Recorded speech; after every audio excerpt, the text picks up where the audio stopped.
Okay, George, are you ready for your 10 questions? I am. Thank you. Bring him, man.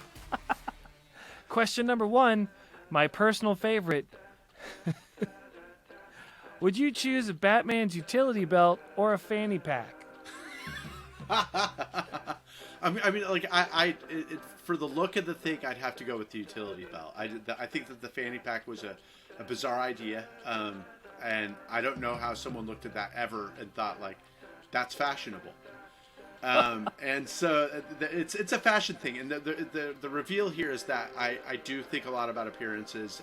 I know that that's not the best, most flattering thing about a person is that they worry over much about things like that, but I'd rather have like something that makes me look intimidating.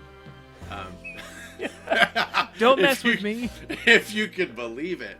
But the utility belt, absolutely. Nothing says "don't mess with me" more than a yellow utility belt. Than dressing like Batman. Dressing like Batman. That man's no, psychotic. This is just the belt. You don't get the cowl. The belt. I know. But hey, that puts me a step closer to the goal. It's like, well, now all I need is the mask and cape, and I'm good. It's a piece. It's like the cosplay costume that takes 20 years to put together. Oh, yeah. Oh, that's great. Okay, question number 2. What is your favorite movie? Groundhog Day. Easily. Ooh. What about Groundhog Day? Well, the reason why is because, as a matter of fact, life is actually really mundane. The things that we do day in and day out are actually very much the same. We get up, we eat breakfast, we get ready for the day, we go out, we work, or we play, or whatever it is, then we have lunch, and then we do play, work some more. But it consists of, by and large, very many of the same activities. Mm-hmm. We have our habits, we have our push-ups, we have, whatever it is that we do. But finding joy in that mundane day-to-day living is actually, I think, one of the greatest blessings. And that's what I love so much about that movie. I could literally watch Groundhog Day again and again and again and again. Okay, so right. Because I keep on thinking like this is teaching me something really wonderful about how unexciting life is most of the time, and appreciating that. And it's made me very happy to be able to do that. That's fantastic. I'd ask you how many times you've seen Groundhog Day, but I'm guessing. I'd say, honestly, probably about 8 or 9. All right, here we go. Question number 3. What is your favorite quote? It's an old Jewish proverb, and it is, this too shall pass. What's very interesting about that proverb is that all things pass.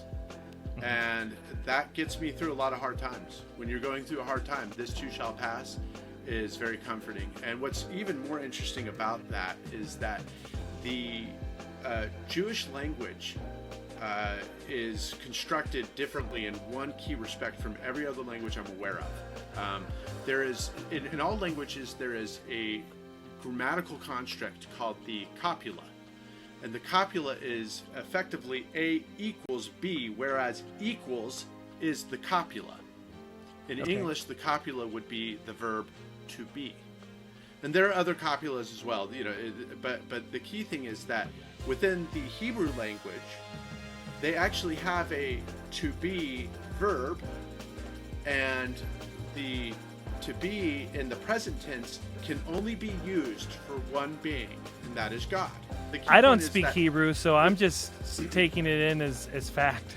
Well, what's so interesting, well, let me misteach you then, that like to be, it's in the Bible. When you look at the Old Testament and God is speaking to Moses, he says, Moses asks him, who should I tell, when I say to Pharaoh, like, that I'm here to represent you, I mean, who should I say to him I'm representing? And God says, I am that I am.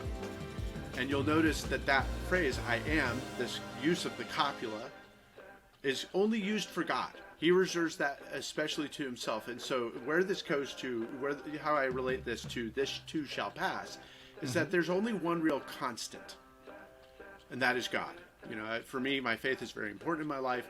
That idea that God is constant, he's always there, he is, Yeah. And he's the only perfect is. Whereas one moment, I like grape nuts, and the other moment, I like Fruit Loops. I am not. I am not constant. Is my point. I am all over the place in my preferences and my behaviors. I'm erratic. One morning I get up at 5 and I think, oh, I'm going to do this day. And the next morning I'm up at 8 and slobbering on my pillow. I am not constant. And so I cannot rely on myself. I rely on God because he is that constant to be. Wow. Dude, that's deep. That's awesome. What's the best advice you have ever received? I was 10 and I was 10-ish, and I was running around the house like trying to figure out what to do. I was a video game player at this point, way into Nintendo. I had Rob the robot. I had the gun, for Duck Hunt. I was all set. I was a Nintendo loving kid, but I was a lazy kid, and I was whining to my mom, like, Mom, I'm bored, which is the worst, by the way. Like, as a parent of 5 children, when I whine to my mom, I'm bored, she just said, George, the only people who get bored are boring people. And that was like, boof! It's like, slap! I was like, dang, Mom, that was pretty heavy, so I took that to heart. You are in charge of being interested in this world, and if you can't be interested in this world, then that's on you, because there's a lot of fascinating stuff going on. So that's probably the best advice I ever got. When you were a kid, what was your favorite childhood toy? Lego, by a long shot. Again, it's the best toy. You can build with it. It's just so much fun. It's so creative.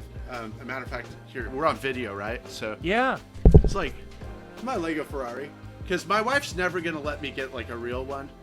So I know it's pretty dope, isn't it? That is dope. Man. So, well, wait. Wait. But I still build with this stuff. No, this is with instructions. I'm not that good. Oh man. All right. So how about this question? When you were a kid, what did you want to be when you grew up?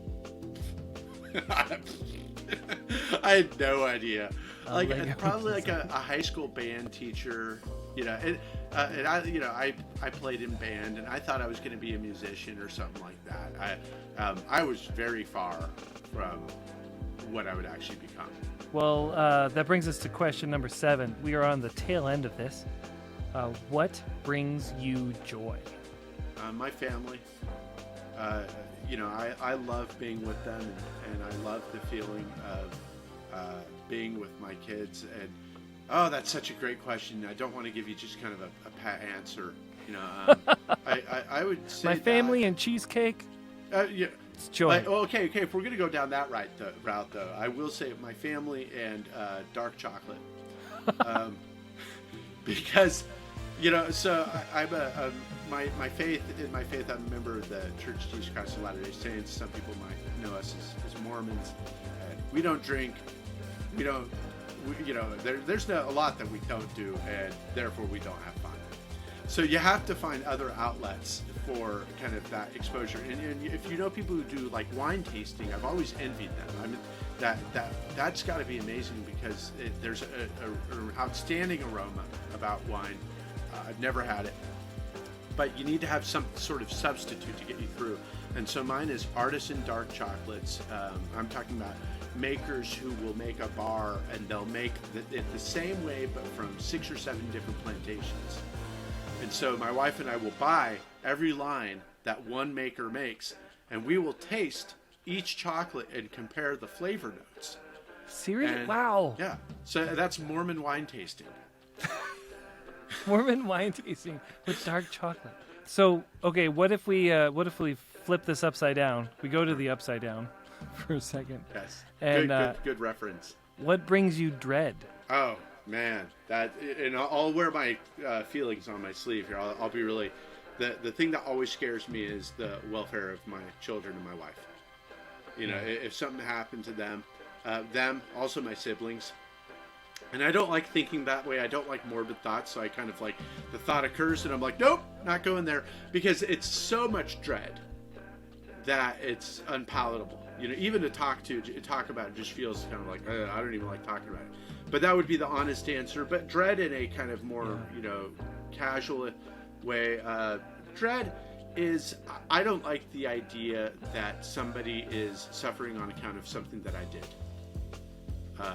Like I've had mishaps in my own business where I did not completely do right by the customer. And I'm not talking about dishonesty. I'm very strict about, making sure that I'm upfront with my customers, not lying to them. That's not an issue at all. It's just a matter of incompetence, where I do something where I'm like, that was, a bonehead mistake. That does cause me dread as well. Yeah, I get that. So what about this? What is one thing that you would really like to accomplish but cannot do by yourself? Wow, I've never been asked that question before. I'm a coach. No, it's good. I cannot do by yourself. Yeah. Something that I cannot do alone. It's raising a family successfully. I rely on my wife. We push ourselves pretty hard as parents. But I do believe that my number one commitment to anybody, here on planet Earth is to my wife. And that by making her the focus of my love and attention, that becomes a way in which I nourish my children. So question number 10, our last question in this particular interview is, what do you want people to say about you, or hope they say about you, after you're gone? I have given this one a lot of thought, thanks Stephen Covey, that I want people to know that I was a loving man, and there's no greater attribute towards which we should be striving than to love those around us. And I know that it sounds trite in a way, but and I don't really know how to give it kind of a better answer, maybe a more deserving answer. But I do want to be successful in business. I want to be a wise manager of the resources that I've been given. But more than anything, I want that attribute to stand out to me. That's great. Well, George, I cannot thank you enough for your time today. You are amazing. You are too, Jeff. We're going to have fun. We're going to have fun with chocolate and Lego and other things. So, chocolate and Lego party. Woohoo!